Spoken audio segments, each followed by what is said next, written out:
U brabta ma' dan il-proġett għandna magħna fl-istudju lit-tabib tal-familja, Dr. Jason Bonnici, magħruf għalkemm jitkellem u jikkampanja favur is-saħħa tan-nies fir-reġjun tan-nofsinhar ta' Malta. U naf li wkoll inti kont membru fil-Kumitat ta' Tnedija tal-Park ta' l-Inwadar, forsi tgħidilna d-deċiżjoni tal-bieraħ, x'tirrifletti fuq in-nies tan-naħat. Dan il-Park Nazzjonali ħajkun importanti kemm għan-nies tal-Inħawi kif ukoll fuq bażi nazzjonali.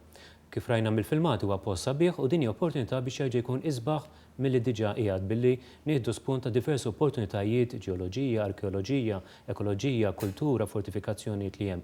Ejli inti x'differenza hemm milli tiġi biex timxi ġo triq kollha karozzi u tippassiġġa f'dawk l-inħawi.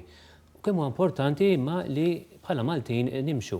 Aħna rridu nżommu f'moħħna li pajjiżna għandu fost l-ogħla rata ta' nies adulti, irġiel u nisa u anke tfal li huma obeżi fl-Ewropa. U din allura ħatkun opportunità biex ikonna postijiet fejn nistgħu nirrikreaw ruħna u nagħmlu l-eżerċizzju. Niftakru wkoll li nista' xlok u mbagħad tajġa l-eħxen fost in-nies ħaxnin ta' Malta. Ġifieri ħatkun benefiċċju doppju għal dak l-inħawi. L-inħawi tal-Inwadar huma wkoll monija bil-bidja ġenerazzjoni twila ta' bdiewa li jaħdmu l-art.